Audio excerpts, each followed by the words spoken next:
Hello and welcome to the Dead Air Dudes. I'm Izzy. I'm Raka, coming to you from really bright lights. But Really, we are here joining you guys for another episode of True Crime slash serial killer slash paranormal slash everything under the sun. How are welcome we feeling today? along. Welcome, Dead Air Dudes Nation. Welcome everyone from all around the world. Thank you for joining us once again for another episode. And as always, please like, comment, subscribe to the channel, to the podcast. Greatly appreciated so we can keep giving you guys content like this and more. Today we Yes. have Pedro Alonso Lopez, better known as the Monster Of the Andes. of the Andes. Live. You can't I tell you, we have done now several, maybe 7, 8 of these profiles. This might be number 9. This might be. Either 8 This or 9. might be, and I don't know why. This one disturbed me the most. We'll Well, get into that. well, truth be told, and this is a huge warning. Everyone, please. This is one of the worst ones we've before, especially if your parents and whatever. So this guy's a really, really, really sick mofo.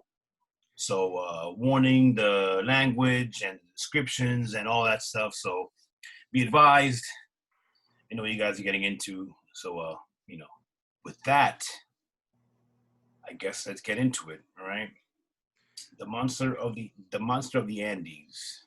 All right. Born October 8th, 1948. And yeah, he had a pretty effed up childhood. You want to start from there? Yeah. So, as we have encountered with our previous profiles, uh, co-ed killer, um, Night Stalker. Well, not so much him. It's Definitely. been a reoccurring theme that their childhood has been a mess, and Sam Little, his mother worked the streets. Yep, she was a prostitute and She was had a prostitute. 13 kids. 13 kids, and so you're a prostitute. You just keep pumping out babies. Who's taking care of you? Mind you, I think we have to give the setting too.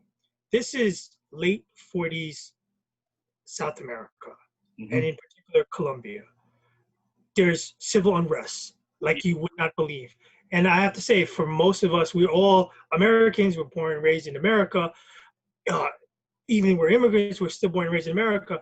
We're really, really spoiled by things that we expect to be Of course. running water, shelter, police, security, all this stuff.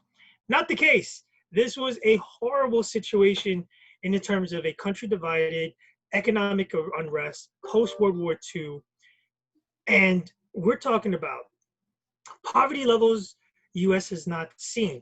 Crime was like 50 times as terrible as it is in the States. Someone working as a prostitute, it's really no big deal. It was an actual, legitimate, Hey, you put food on the table, you bring something home. Now, obviously, you're not going to compare the fact that she had 13 kids. I mean, obviously, you cannot just have abortions and you cannot just, do all these things that you'll be able to do in, the current state of the world.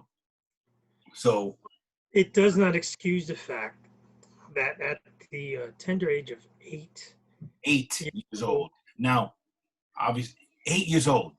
This is when, as far as we know, Lopez started his, his mom found him molesting his little sister. And for that, he was promptly kicked out. Now, look, this is what, it could have been the first thing he was caught doing it, because, geez. I mean, you can't.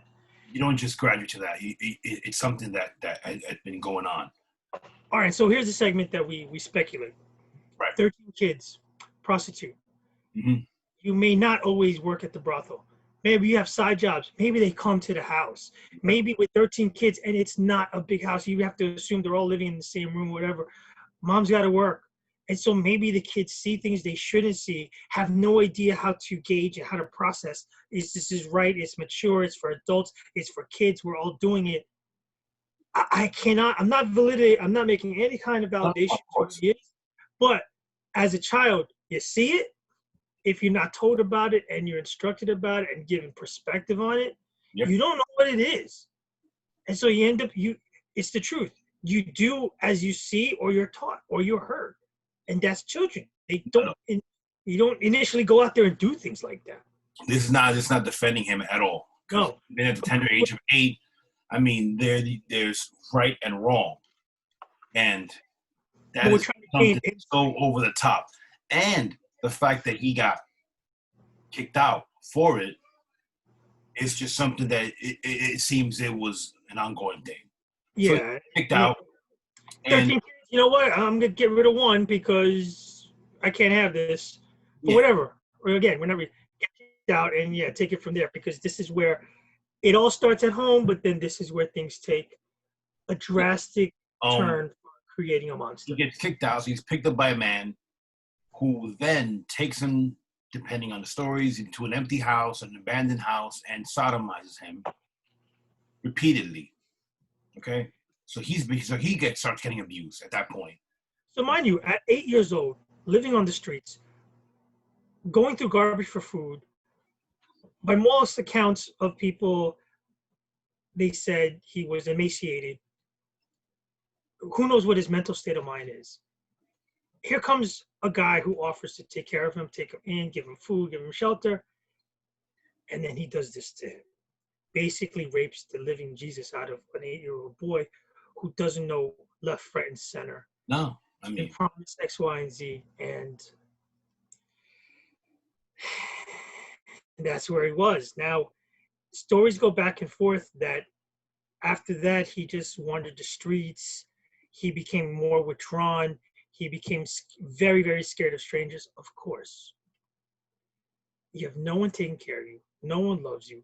And then you get victimized. You come in charge of the streets. You become one with the streets. And if already you had bad intentions, which obviously we already have seen that he does have these bad intentions, everything gets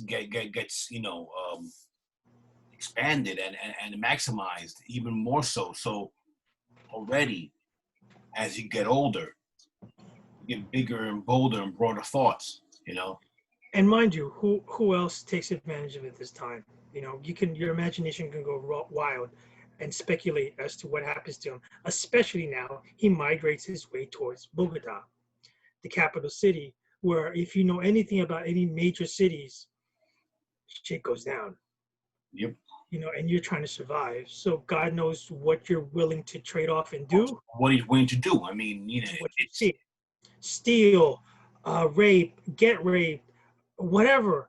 His mind must be a total blank and just use and abuse over and over again. Rasa. So now 4 years, now we fast forward 4 years later at the age of 12. Pedro's been taken in by a U.S. expatriate family. Yeah. Apparently they're well off, and they noticed again he's emaciated, malnourished. He looks terrible. And they take him in, and then he goes to a school. They enroll him in the school for orphans. You know what's crazy? Even at this point, and look, okay, he's 12 years old, so you can't blame him for the future, but you also can't blame him for the future. I mean, yes, you can blame him for the future, obviously, but you would not know what he was going to turn into. But he actually got, I'm going to say a second chance, but he actually, if his family did take him in, I'm just speculating that it would help him. Okay. I have to believe that his physical body was taken care of, but he's already damaged goods. Oh yeah, of course. He's beyond damaged goods. So again, let's be clear. We're not shedding a tear for this individual. Oh, no. We're gaining insight into the creation of a savage predator. What happens at the school? Hold that point, Rocco. Yes. Yeah, so what happened there? So in the school for orphans, story gets mismatched. depends who you believe. Either he ran away with a teacher or the teacher molested him. Yeah, exactly. So again, this is now third time where he gets sexually abused. Even if he runs away with a teacher, what is a 12-year-old running away with a teacher who's has to be an adult? Male teacher. I mean, just in case So we did not, specify that. But this becomes a reoccurring theme here. now, speculating again, do you think that maybe, and at age 12, I mean, I don't know. I mean, you can't say, what do you want, what you don't want. I mean, for the most part, I'm saying, yeah, because you don't know, most of life. But do you think that's something that he was looking for, possibly at that point? I believe it is quite possible that through his years of abuse, he has determined that to be a reflex His value? mode of getting things, of communication, of not even affection. I think it's the last thing on his mind. I think it's a way to barter. He has nothing, zero. So if I get extra food, if I get extra help, if I get warmth, if I get any kind of affection, attention, or whatever, it's because I offer sex. Because that's been the medium that people have taken from him from day one. It's the thing that he's seen in his household. Then why have that anger? Or because obviously, all right, if you guys did not know, yes, he killed and strangled and assaulted, depending on the numbers, anywhere between 53 and 300 plus 12-year-old young girls. If it is in fact true, to this day, he would have been the most prolific serial killer in the world for the 20th century. Yeah. Again, we're not giving a crown here. There's no awards being. No. It's like you win. No. Yeah, this adds to the like, fuck you, you're a piece of shit. That's what it is. But top dog in the shit meter. It adds to the grossness, the overall despicable depravity that is Pedro Lopez. Yeah, why would you go to that? I guess it was something that was ingrained. Mom issues. Mom issues, but the mom issues, then you women. Why would you kill little kids? I guess, Maybe. Why wouldn't you kill males? Well, to the point, males have been the only ones assaulting you. Well, we'll get into that. He does kill males, but Yeah, but not the majority of his. Well, I understand why women, because maybe in a weird way, girls blames. Yeah, little girls. Maybe in a weird way, he blames both his mom and his sister for ruining his life. Because he got caught, or with his sister, who was his predilection. Yeah, and his sister was younger than him at the time. His sister was a young girl. Yeah. So that's his main target, the predominant victims that he has. And we'll get into the depravity that was mentioned. Actually, he granted an interview. I know we're fast forward. He granted into, I think in the 80s, an interview. Ron Leitner? Yes, Leitner. We will have time. We will read off his entire statement, which we will brace you again. It's not for the faint-hearted. But and to speculate, I think that's why. Now, going back in time, in his now 20s or 18, 20-year-old. Yeah, I mean, from 12 to 18 or whatever, he was I guess he moved on and he became a car thief and he was stealing cars or whatever, and he actually got arrested for that, and he went to jail. When in jail. And I'm not laughing because it's funny, but it's like, wow, what happens to him in jail?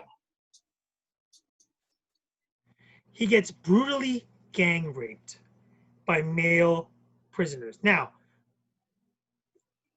in research, unfortunately, the prisons at the time in many countries, and not to exclude Colombia, this was not out of the ordinary. Oh, no. So, I mean, I do believe Colombia has one of the worst, or one of the most, let me rephrase that, one of the most dangerous prison systems. You know what I mean? Especially South America is just forget about There's it. no rules. Yeah. So it's And like as we'll see you're later, ill and you're in there and that's why we'll look at it later. That's one of the reasons why we have such a deplorable ending to this whole case. So he gets gang raped, and this is where I think the tide turns, right? Because up to this point, he was the victim. he's been the victim, and he's Well, except for the first time, but yeah, for the most part, it seems the story goes he's been the victim. So he so-called fashioned a weapon while at prison. Like a shank or a shiv. Yeah, and then proceeded to hunt down all the assailants who gang raped him. Especially the three most dangerous or the most prominent ones. And he actually accomplishes and kills them all. Yep. Now, in killing these, and the prison deemed it as an act of self-defense. Yeah. Take it for what it is, people. What happens in Vegas? In Vegas, what happens in the Colombian prison system stays in He only gets 2 additional years for these. It all continues to unfold how the justice system in the world now, because there's more some more stuff happens later on that we'll get to. So, well, and now we'll get into why he's the monster of the Andes, because after being released from prison, now he moves to Peru, and in Peru is when he self-professed that he started killing young girls. And we'll get into more of the details in his statement, but his MO was to go to the marketplace, find young girls that look the most innocent. Yeah, that was his MO, basically. I mean, which is one of the quotes that he said. I like the girls in Ecuador. Well, this is Ecuador. We're going to talk about Peru, but this goes into what he was saying. I like the girls in Ecuador. They're more gentle and trusting, more innocent. So that's obviously what he was going for. That's what he, that was his thing. Like I said, they moved to Peru, started murdering young girls. Supposedly by 1978, he had killed over 100. All right. Now, here is where it gets into like movie territory. I mean, because the shit that's happened to this dude, I mean, or that's surrounding him is like, wow. He's captured by an indigenous tribe. Okay. And they I mean, they're about to kill him. I think they torture him for a while. Good. They torture him pretty bad. And yep. And some reports say that a Christian missionary saved him. If you believe in the devil, yeah, you can't but orchestrate somebody's life to this point. And then just before either they get snuffed out and end evil, somebody conveniently comes by and saves them. Right. It's crazy. So this, and listen, whoever these Christian missionaries are that saved this butt, if they can now negotiate for me my next car, because they're awesome. You take somebody who's caught red-handed, kidnapping young girls, killing them. Yeah, I mean, the tribe is going to do village justice. Oh boy! And Father Bradley comes in, and Father George comes in, and says, "Glorious!" It would have been. Yeah, and then of course, oh no, but please send them to. Let's take them to the police. And what the police do, they just release them. Because they were prepared to execute him, and then they don't. They end up handing him over to the police, and the police quickly release them. The police there's no due diligence, there's no fact finding, again, people have to understand, it's not like the US police system at all. It's not even catch and release. It's like there's nothing in for it. The 70s were, we don't have CSI, DNA freaking everywhere, although DNA databases everywhere where or you splooge somewhere and people know, who you are. It's And unfortunately, one of the ugly truths to come out is that the indigenous people, the Native Americans, even in South America, they're looked at as less. And so the police not take their word for it. They don't care. Oh, they captured this guy. They're about to beat him, torture him. All right, well, let him go. These freaking savages, what do they know about it, so. Meanwhile, the savage of savages was about to get his due. Exactly. So-called savages, and no. And this is what's crazy is that I like so many of these stories, and now that we're getting into this stuff, and it's crazy how there could have been things could have ended so much earlier, and so many people could have been saved, and justice could have been served. It's just it's incredibly disappointing. So we fast forward to an arrest. He tried to make an abduction and it failed, and he was trapped by market traders because the market was his hunting grounds. Now you believe that the dude got caught a second time. Okay, he gets caught a second fucking time. Okay, 1980. Then he gets Is this where the priest thing happens? No, the priest thing, the missionary happened before. No, there's undercover police. Okay, so yeah, this is where it happens. So 1980 gets caught. They suspect that he has done more. And so he's keeping a tight lip. He's not an idiot. He's keeping a tight lip. If he goes down, he goes down for just this one murder, whatever. So they take a priest and say, listen, he's not talking to anybody. He might have a soft spot for you. Can you talk to him? Say, well, I don't know if he's going to talk to me either, this and that. So the priest goes undercover. And the priest gets up as a prisoner. And they put him in the same cell. And they have him talk to him, and they talk it out. And it wasn't long until he starts chirping about how many girls he killed, how he went about it, the manner in which he stalked him, how he selected him, what did he do afterwards, in slow, gruesome detail, that the priest tapped out. He tapped out, said, I can't take any more of this. I cannot listen to any more of this. They have enough on him. Now, they were skeptical of the police, of believing him or not believing him, because he's running around claiming 103, hundreds of murders.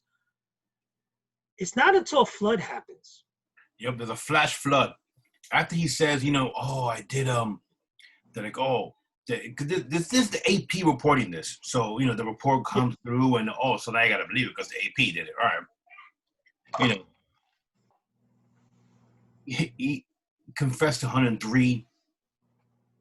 Dude, a flash flood happens and everything gets washed away.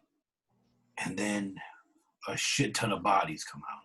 And I'm trying to be intense. 53 bodies were found in a mass grave. All young girls in where he said he put those bodies. Yeah. Thereafter, he told them about 28 other sites, but they could not find any bodies in those sites because the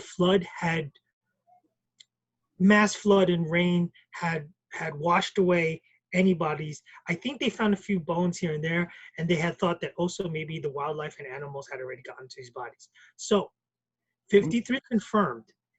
He told them 28 other sites. Yeah, which more in these sites goes to freaking he confessed to 240 more. This is Peru and Colombia. So then that goes Peru, Colombia, Ecuador. Mm-hmm. 3 Central South American countries in the Andes. 300 plus. I think he almost lost count himself. And all with the same horrible, chilling MO of how he preyed upon them. And the dude, he was even, one thing is to shoot them.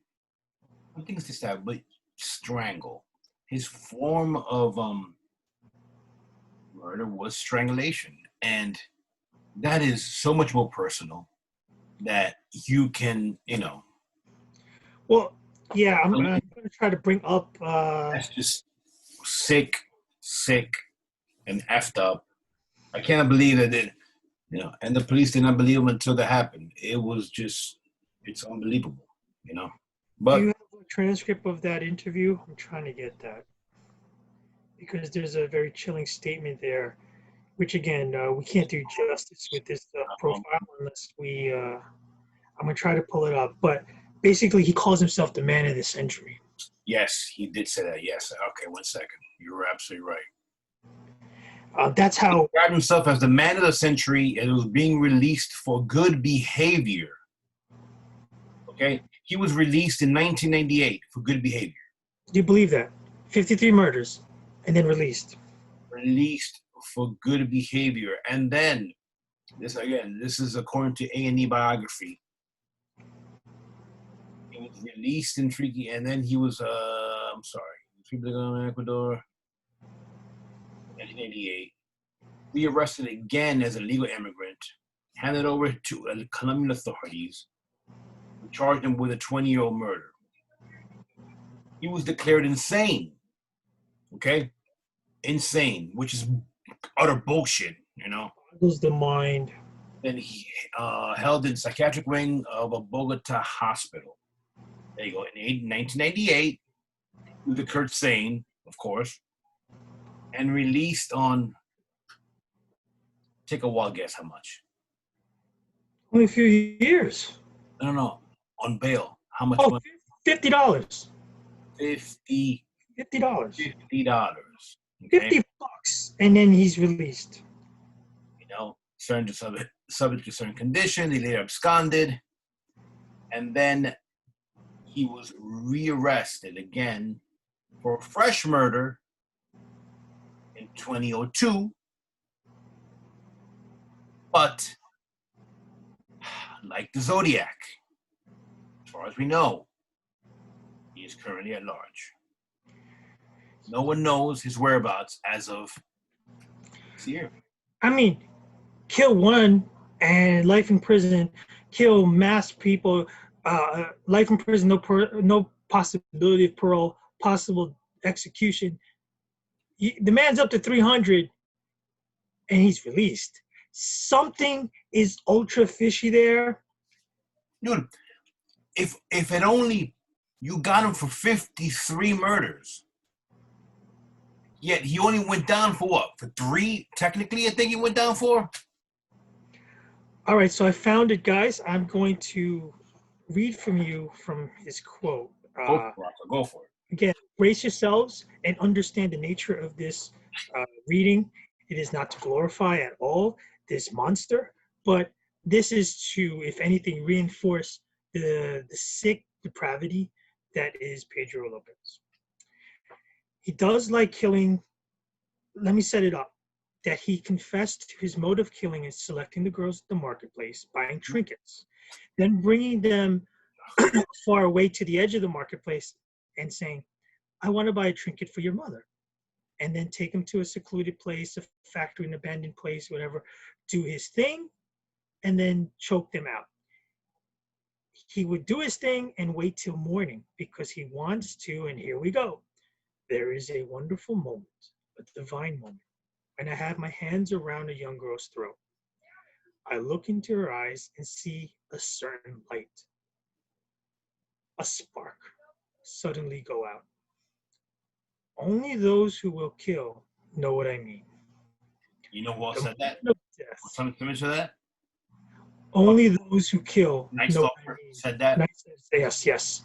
The moment of death is enthralling and exciting. At the first sign of light, I would get excited.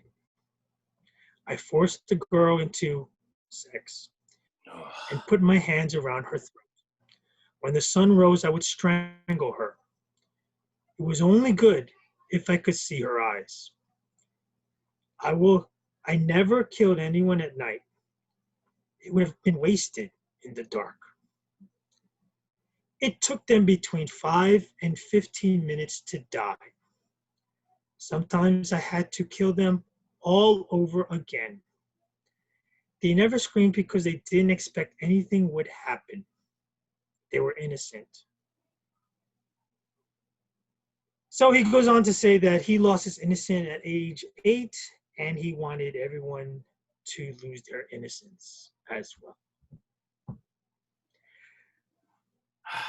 It's just from the horse's mouth in a very indifferent. Why he chose, young women.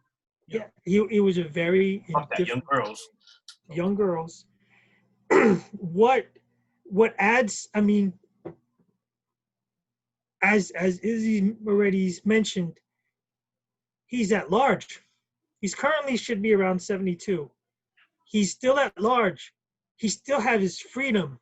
He killed 300 young women, 4 males. Who cares? He killed 300 plus people. The majority of which were young, innocent girls who had no clue this was coming here. There's no way to escape, and he's free. Dude, even if his numbers are wrong, even if they're wrong, it's still way over 100. Because you say, oh, I did 300. Maybe he did 260, 250, 240, whatever. But 53 were found in grave. 53 were found, and he traveled to 3. This is in what, three different countries? 3 different countries spanning the better part of 40 years. I mean, wow. What in the world is happening here? $50 bail. $50. I mean, if I'm any of those families, I would scrounge up whatever money I could, and I say, here's 100, go snuff him. Look, all right, now let's do it. Do you think he's even alive? I don't know because of age if he's alive, but I suspect that after his release, he had to have killed and stalked again. You don't stop. You know what? I guess maybe, I'm not going to say this again. I have faith in, in justice or whatever, or faith in. I'm hoping that when he was released, that, and hey, sorry, I mean, this is the way I feel, that a family member of one of the girls saw him on the street and took him out. Hell, it's Colombia for all, so I mean, it happens frequently in South America, so. Happens all over frequently, but I mean, it's easier to, I'm going with you as far as I side with that line of thinking. Why couldn't somebody, the same group of people, get a box of cigarettes and $100 and say, take care of him in prison? I don't even want the possibility he's free and he escapes our clutches. Yeah. You know what? I don't know. It's prison in Colombia. He could have been had for $1. But let's be honest. How long was he in prison for? Do we know specifics? We don't know that much specifics. So I mean, if he was $50 bill, I mean, I don't even think he even went to prison for that. If that's the case, because he never even made it in there. We don't know. I'm pretty sure that either A, if he were to go to prison, they would have known of him and either be A, afraid, or B, they'd be like, you know what? You're a pedo, you're a child murderer, and you're dead. Or, not that he was ever spoken of as a smooth talker, but he wasn't an idiot. Maybe he coaxed some guards into saying, listen, get me off. And not only did I kill, but I also was a thief. I stashed a good amount of money somewhere. I'll take you there. Yeah, but I mean, come on. I mean, he got out for $50 and then was released again. How do you even release? How is that even on the table? You're right. So he's convicted for what? For 3 murders. They found 53.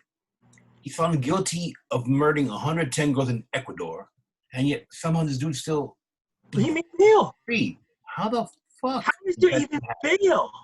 How is there even bail? It's what I'm saying. I don't think I'm taking a big leap here. I hope not to offend anybody from these countries, but there's corruption rampant. I'm sure he had found some way to make that corruption work in his favor and gain freedom. And why was he picked up again? Because there was another abduction. He doesn't stop. Yeah, look, I mean, if you guys want to hear some chilling stuff, you need to read Ron Leitner's, his article, which Interview. I'm looking at now. His interview. It's chilling. It's not for the faint-hearted. It's just crazy. And you got the atrocities that the justice system, and again, we ripped the U.S. one.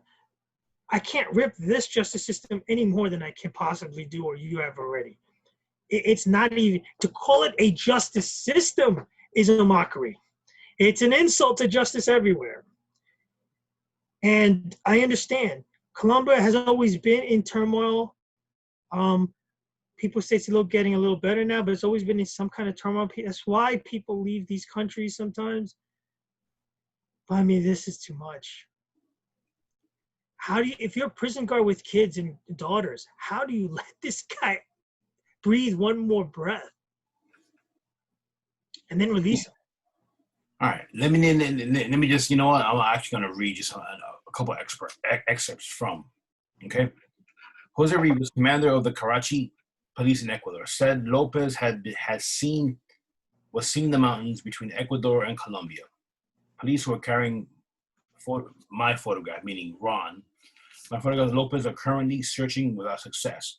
Quizzed about the killer's release sometime in 98 or 99, prisons minister Pablo Faguero admitted, yes, it does sound strange, but that is our law. The law of no executions or sentences longer than 20 years was passed over 100 years ago to protect presidents of Ecuador from being killed following revolutions and military coups. In the past, they had been executed in horrific ways, like being pulled apart by 4 horses. That the law seemed humane. All right, we go further. Victor Lascaño, governor of the Amparo jail where he was, where Lopez was first held before transfer to Quito, was terrified that he would strike again, said Lascano. God save the children. He is unreformed and totally remorseless. This whole nightmare may start again. He won't live long, predicted the tough mother of Maria Poveda, the young Ecuadorian girl who held in his capture. Then someone else said, it would be a kindness to the world for someone to murder this fiend. The monster of the Andes won't last long on the outside. Maybe that's why we haven't heard of more missing girls. Perhaps someone, even the police in Colombia or Ecuador, have already killed him, which is, I'm thinking. I'm hoping. If they have, I hope they made him suffer. He has taken it to Colombia for a second time. Lopez has not been heard of since. There have been no cases of missing girls reported. No one knows if Pedro Alonso Lopez is alive or dead. Okay? Police believed that it's likely that many of the fathers and brothers of the murdered little girls would go after the monster of the Andes when he was released. Perhaps the monster was finally murdered by someone who felt they were doing humanity a service. And it goes on and on, but I just wanted to read that so you guys get context of what we're saying and what's going on. But it doesn't change the fact that the dude was released, because they just defended and deflected and whatever else, and that was it. I mean, I don't know what else is to say to add to the atrocities that one Pedro Alonso Lopez has inflicted upon the world, the families that he destroyed forever, the lives that he took before they went to high school, fell in love, became an adult, went to school, had families, whatever. And he took the innocent of the innocent ones. He tried to find the biggest, brightest angels to kill. Yeah, I mean, it's disgusting. But it's a tale that we got to tell, because because you have to know what's out there. Exactly. He's a POS, and you need to, unfortunately, you need to be aware of what's out there. And there's monsters like this. That's it.